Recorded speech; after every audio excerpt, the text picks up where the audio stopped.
Hello and welcome to America in Focus. I'm Dan McCaleb, Executive Editor of the Center Square Newswire service. Joining me again today is Casey Harper, the Center Square's Washington, D.C. Bureau Chief. We are recording this on Friday, March 31st, ready for spring temperatures to arrive. Hasn't here in the northwest suburbs of Chicago just yet, but I'm guessing it's just around the corner. Yeah, same here. We have the cherry blossoms here in D.C., and so the traffic couldn't be worse, but it's definitely beautifying the area. I will say, Dan, can you speak up a little bit? Just Google's probably recording this. Twitter and Facebook want to get a good audio recording to see if we need to be censored here. So just make sure you speak clearly into the microphone. I think that's what you call a lead-in or a team. Oh, is it? Yes.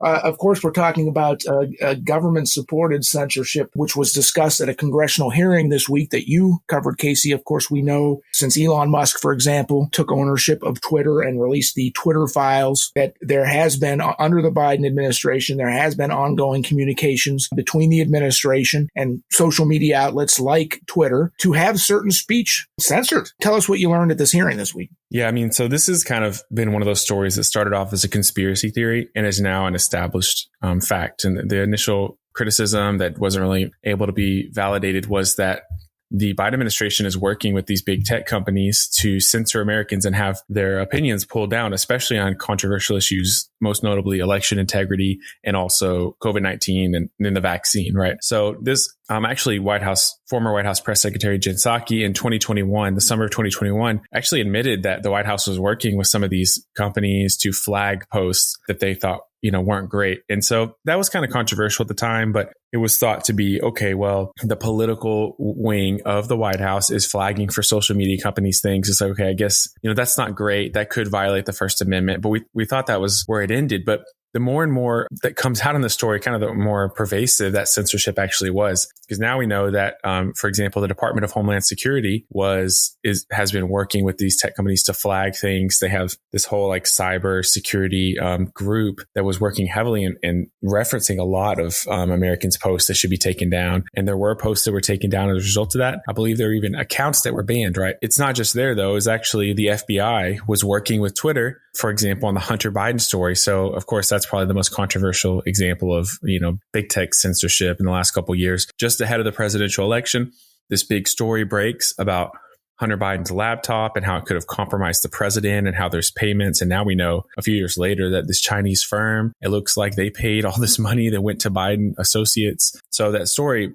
was at first, though, discredited as misinformation and likely Russian misinformation. And that actually was from, in large part, the FBI. So the FBI went to these social media companies like Twitter and Facebook and said, hey, by the way, it's October of 2020, right for the election. They went to these social media companies and they said, hey, you're about to get this Hunter Biden story come out, but it's misinformation. Don't allow it on your platform or whatever. So the story comes out, New York Post, does it, and their Twitter account is frozen. And right. And so because of that, the story was kind of discredited. But now, Biden wins election, and it turns out that a lot of that story is true. For example, the New York Times, which initially really kind of poo-pooed that story, has since validated that the laptop exists. So that's just one of many examples, though, of censorship, and the federal government is working hand in hand on it. And so now it's like, wait a minute, what do we do about this? Congress is looking into it. They're saying this could violate the First Amendment. But even if it doesn't technically violate the First Amendment, it's like, wow, your tax dollars are actually going to pay for your own censorship.